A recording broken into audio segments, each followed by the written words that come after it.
Olá!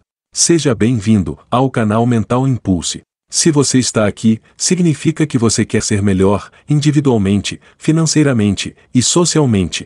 Parabéns! Você faz parte da pequena porcentagem de pessoas no mundo que toma essa atitude. Para apoiar o canal, não esqueça de inscrever-se, curtir, comentar e compartilhar. Demonstre sua gratidão às pessoas que colaboram para seu desenvolvimento. Aviso: este vídeo contém ativadores sonoros e visuais que auxiliam na compreensão, foco e mentalização das informações. Essa é a 25ª parte de Quem Pensa, Enriquece, de Napoleão Hill. A diferença que o controle mental faz. Você só tem controle absoluto sobre uma coisa: seus pensamentos. Esse é o fato mais significativo e inspirador que se conhece. Reflete a natureza divina do homem. Essa prerrogativa divina é o único meio pelo qual você pode controlar seu destino.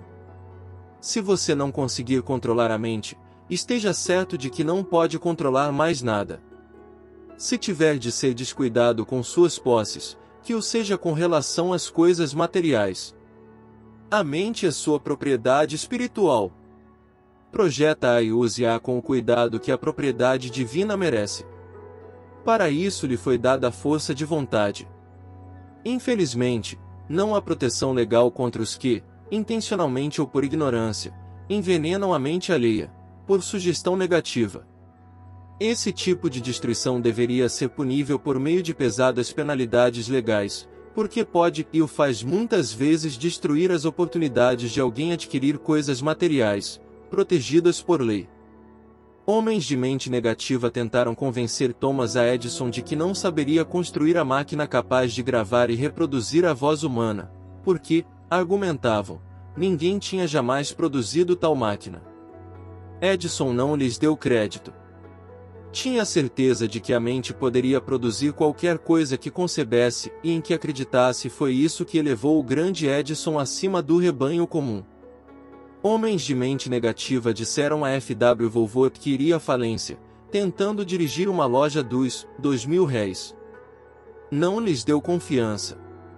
Sabia que faria qualquer coisa razoável, se baseasse os planos na fé.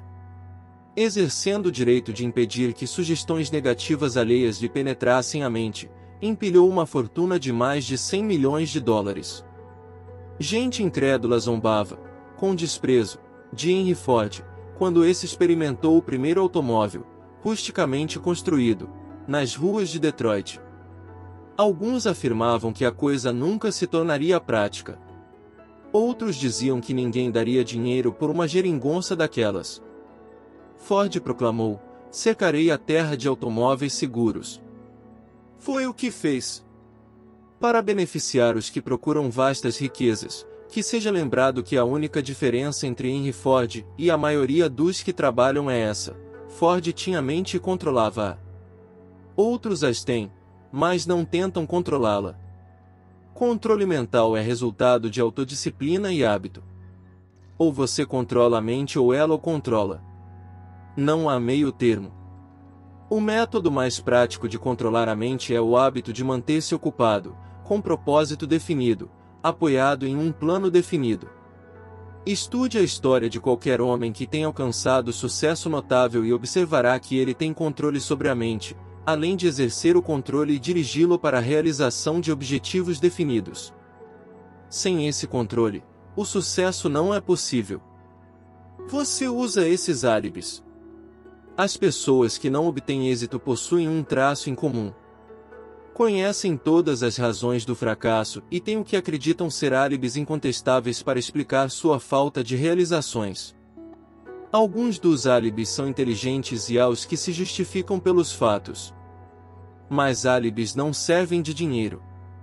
O mundo só quer saber de uma coisa: você alcançou sucesso.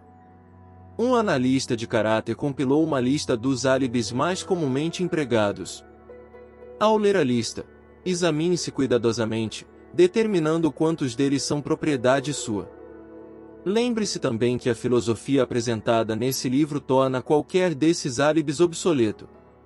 Se eu não tivesse mulher e família. Se eu tivesse pistolão. Se eu tivesse dinheiro. Se eu tivesse boa instrução.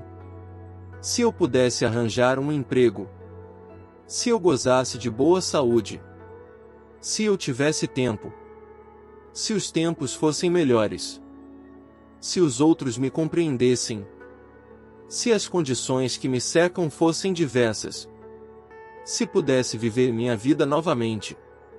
Se eu não temesse o que eles diriam. Se me tivessem dado uma oportunidade. Se eu tivesse agora uma oportunidade.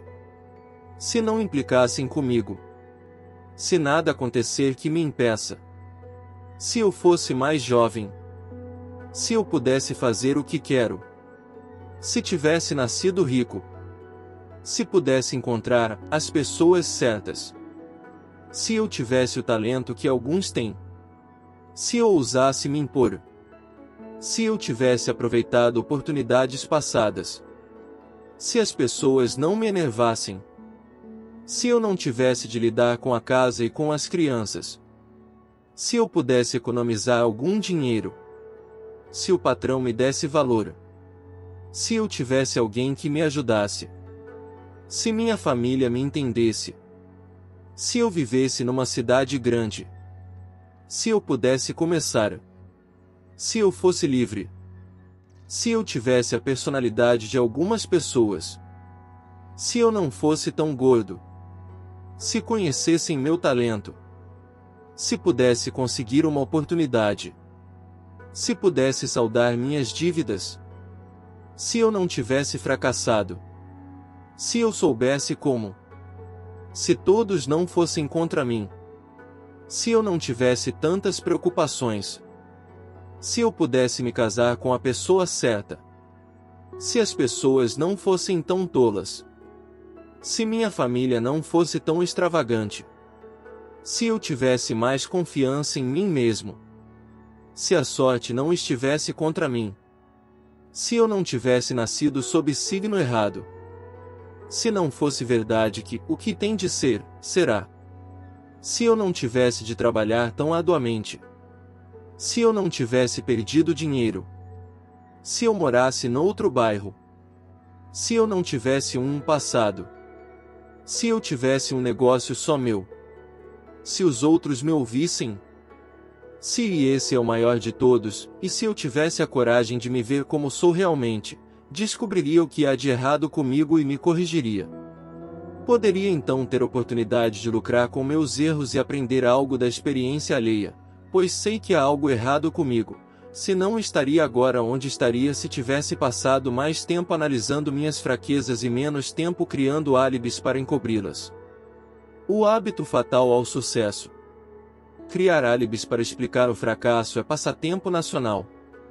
O hábito é antigo como a raça humana e é fatal ao sucesso. Por que é que as pessoas se agarram aos álibis favoritos? A resposta é óbvia. Defendem os álibis porque os criam. O álibi do homem é fruto de sua imaginação. É da natureza humana defender o filho cerebral. Criar álibis é hábito profundamente arraigado.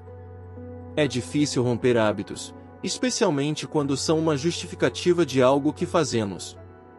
Platão pensava nessa verdade, ao dizer: a primeira e melhor vitória é conquistar a si mesmo. Ser conquistado por si mesmo é a mais vergonhosa e vil das coisas. Outro filósofo tinha o mesmo pensamento em mente, ao afirmar: foi para mim grande surpresa descobrir que toda a lealdade que via nos outros, não passava de reflexo de minha própria natureza. É sempre um mistério para mim, disse Albert Hubbard, porque as pessoas passam tanto tempo se iludindo, deliberadamente, criando álibis para encobrir suas fraquezas. Se fosse usado de maneira diferente, esse mesmo tempo seria suficiente para curar a fraqueza, de modo que então não seriam necessários álibis. Encerrando, quero lembrar-lhe que a vida é um tabuleiro de xadrez e o jogador à sua frente é o tempo. Se você hesitar na jogada ou deixar de jogar com rapidez, suas peças serão eliminadas até lá. Você está jogando contra um parceiro que não tolera a indecisão. Antigamente você poderia ter uma desculpa lógica por não ter forçado a vida a lhe dar o que queria, mas esse hábito é agora obsoleto, porque você está de posse da chave mestra que abre a porta da vida a riquezas fartas. A chave mestra intangível, mas poderosa. É o privilégio de criar, em sua mente, um desejo ardente por uma espécie definida de riquezas. Não há penalidade imposta pelo uso da chave, mas há um preço a pagar se não a usar. O preço é o fracasso. Há um prêmio de proporções estupendas se puser a chave em uso.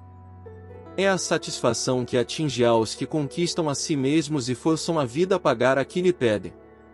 O prêmio vale seu esforço. Você vai começar e se convencer.